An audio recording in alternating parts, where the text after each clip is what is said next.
Something huge just dropped in the world of biblical archaeology. Just dropped? Okay, let me drop everything I'm doing, knowing for sure Cameron can't be just referring to a paper published 2 whole years ago. One reader wrote that it was the most important article he had read since the moon landing. Wow, that makes this more important than the invention of the internet, eradicating smallpox, though maybe we spoke too soon on that, the fall of the Berlin Wall, the discoveries made by the Hubble telescope, 9/11 attacks, mapping out the human genome, the smartphone and social media, the Mars rover, the global pandemic. With that kind of hyperbole, this definitely can't be something as mundane as a church with an inscription of Bible verses built well after Christianity was already Rome's official religion. A brand new discovery that may have just settled one of the most debated locations in the New Testament. Oh, okay. Well, it must be a big one. Where Jesus was born, where he died, where he ascended to heaven. For years, scholars have argued over the true site of Bethsaida, the hometown of Peter, Andrew, and Philip. The hometown of some apostles. You put up this title for the hometown of some apostles that only Bible nerds can name. But everyone in Bethsaida, that is where I was born.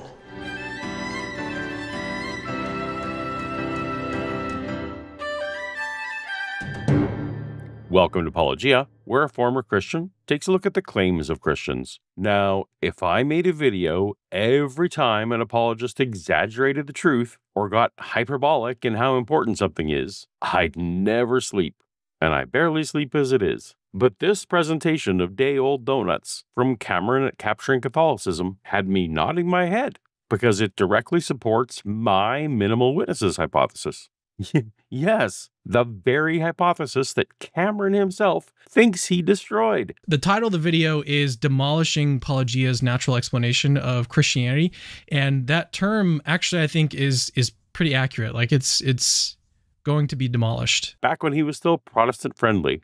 But now, buried beneath layers of history on the north shore of the Sea of Galilee, archaeologists have uncovered a 1,500-year-old Byzantine church, and inside, a stunning Greek inscription that explicitly honors St. Peter as the chief of the apostles. For those who don't know, the minimal witnesses hypothesis for the origins of Christianity says that Peter, and only Peter, had an experience he interpreted as the risen Jesus. Paul had a vision later on, but among the first disciples, we need only Peter to have experienced something.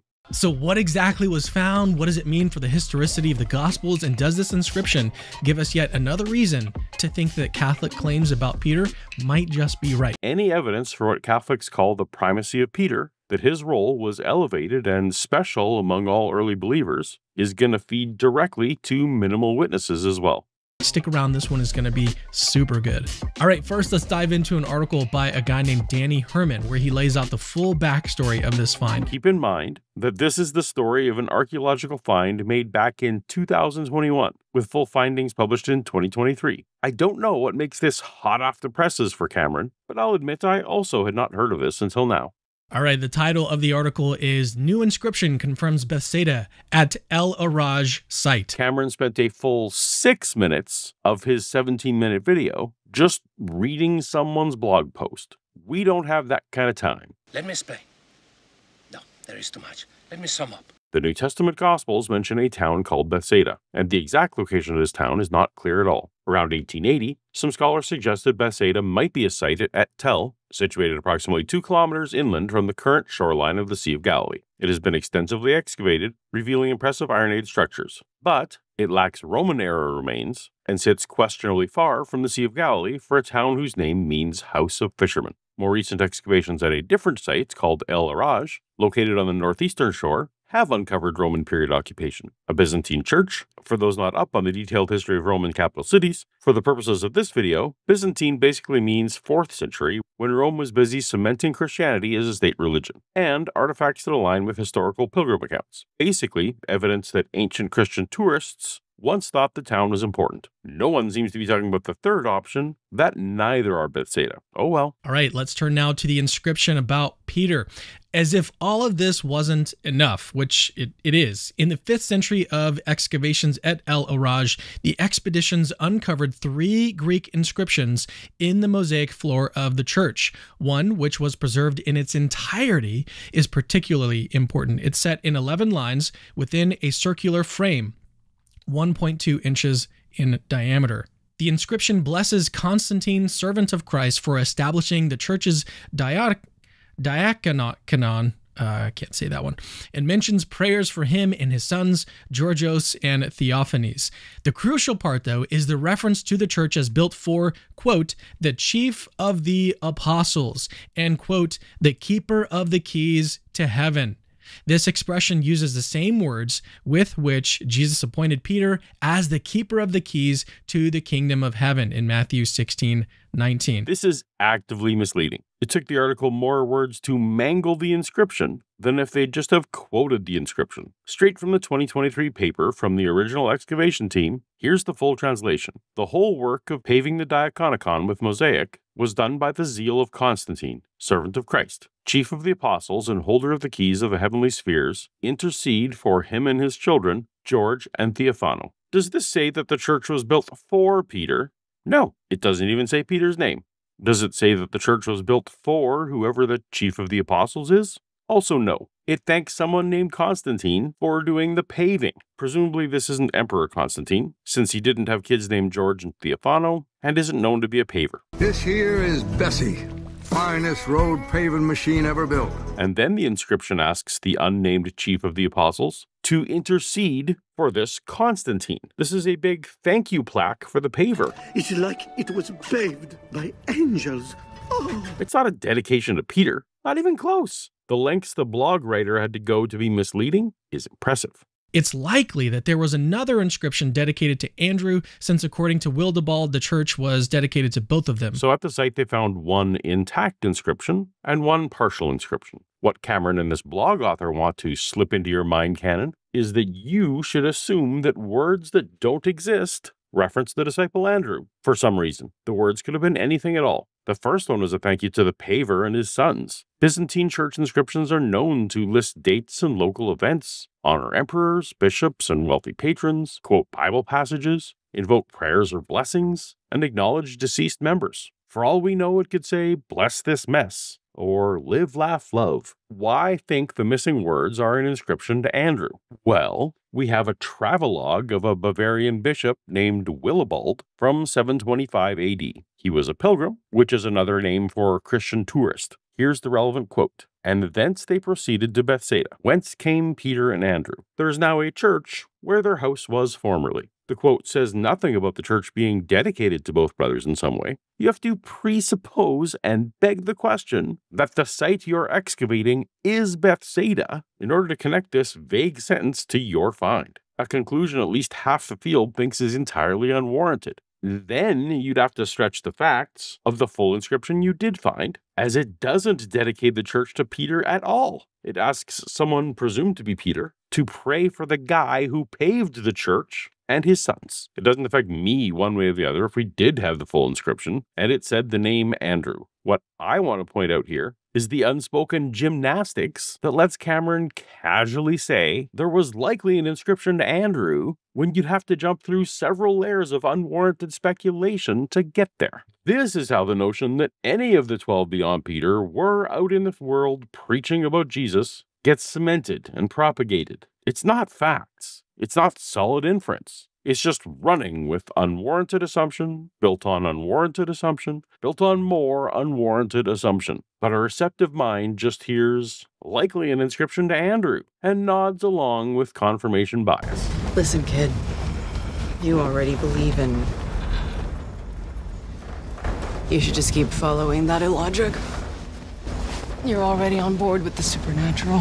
It's important to note that also stratigraphically, the excavations showed that the church at El Raj existed from the Byzantine period, 5th century CE, until the 8th century CE, the time of Wildebald. In conclusion, it seems that the inscription provides a full confirmation that El Raj is ancient Bethsaida. Even if I put aside my skeptic hat for a minute, the case for this place being Bethsaida rests on the alleged but disputed first century habitation and the existence of a Byzantine church. The inscription adds nothing to the case. The inscription doesn't mention Peter by name, and it doesn't uniquely dedicate the church to Peter. If every church that alludes to Apostle Peter was to be considered evidence for Bethsaida, then every town with a church might be Bethsaida. From the same era, we've discovered churches dedicated to Peter in Panagia Scripal Monastery in Greece, in Ras, Serbia, and in Antioch, Turkey. Okay, so, Professor, help us out here. What does this say? The word here, Kappa Omicron Rho, it means the chief of what? Right, the chief of what? Yeah, chief of what? Of Apostolon, the apostles. The apostles. Chief of the apostles. Peter. Peter.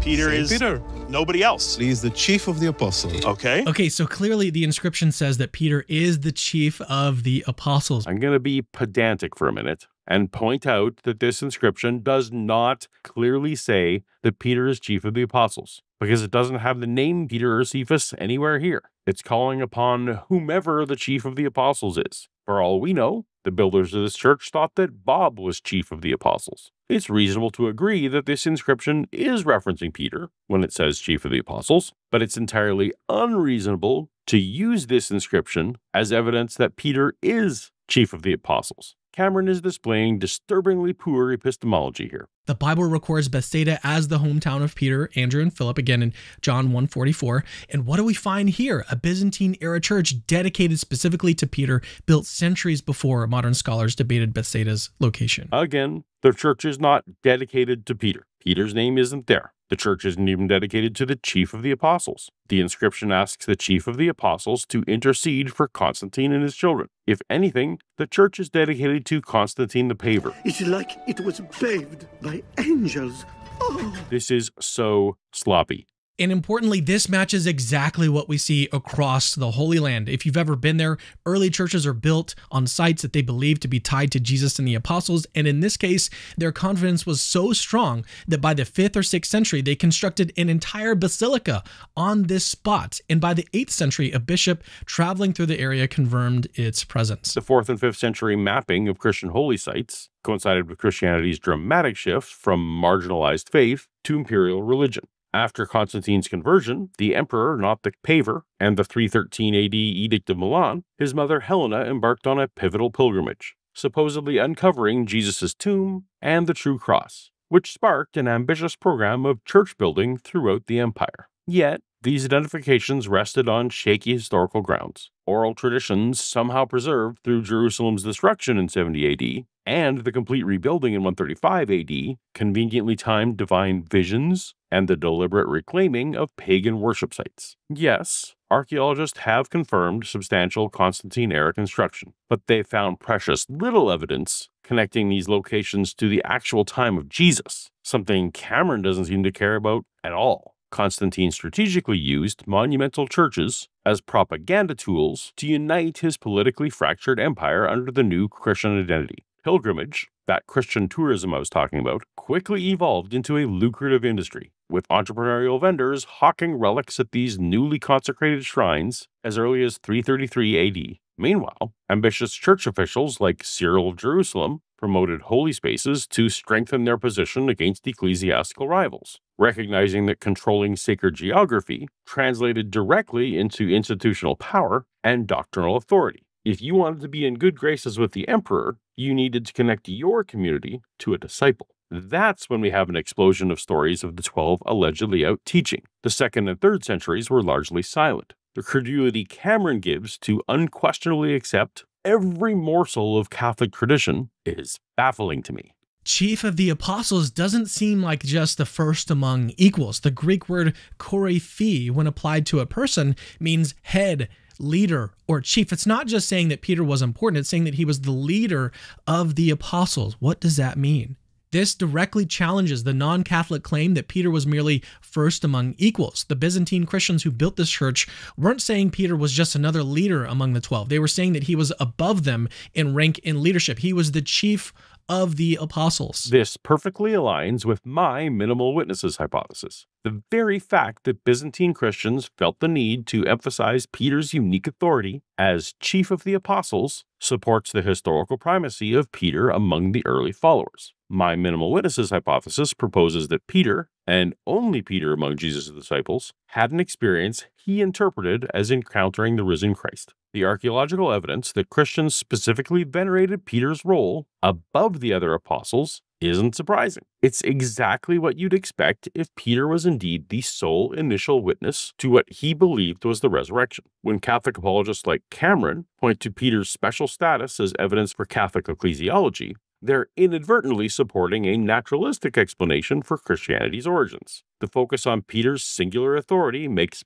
perfect sense if Peter alone was the source of the resurrection claims. If multiple disciples had equally valid resurrection experiences, why would Peter specifically be elevated as chief of the apostles and key bearer? Unless you think this is evidence that, counter to my hypothesis, all 11 of the remaining original disciples were out preaching, notice that this calls Peter chief of the apostles, not chief of the disciples or chief of the 12. Apostle meant one sent out, and was never a title limited to Jesus' original followers. The New Testament itself calls Paul, Barnabas, and other non-disciples apostles. Early church fathers further broadened the term until it basically became synonymous with missionaries or church leaders. So this inscription tells us nothing about whether the original disciples were active in spreading Christianity. The inscription doesn't demonstrate that multiple disciples witnessed the resurrection. Rather, it shows that by the 5th or 6th century, Christians had fully developed their tradition of Peter's primacy, a tradition that likely grew from Peter being the lone disciple who sincerely, though mistakenly, believed he'd encountered the risen Jesus. This single vision, as I've argued, was enough to spark the Jesus movement that eventually evolved into the Christianity we know today. So ironically, this finding that Cameron now advocates actually provides compelling historical confirmation for my no resurrection required hypothesis. Does this find prove the papacy? No, it doesn't prove it. Does it prove that Catholicism is true? Also, no. But does it increase the probability that Peter was recognized as the singular leader of the apostles in a way that perfectly aligns with Catholic theology? And in a way that perfectly aligns to the minimal witnesses hypothesis? I think the answer to that is yes. I do too. At the very least, this discovery should make non-Catholic Christians pause because the historical record keeps pointing to Peter's unique, singular authority. And the deeper we dig, the more the Catholic position and the minimal witnesses hypothesis seems to be, well, on solid ground. If you'd like to hear more about the minimal witnesses hypothesis, I've got a whole playlist going, so you can tap on the thumbnail on screen now, and I'll see you over there. And thank you so much to my patrons, whose names are on screen now, who make this channel possible. Until next time, later.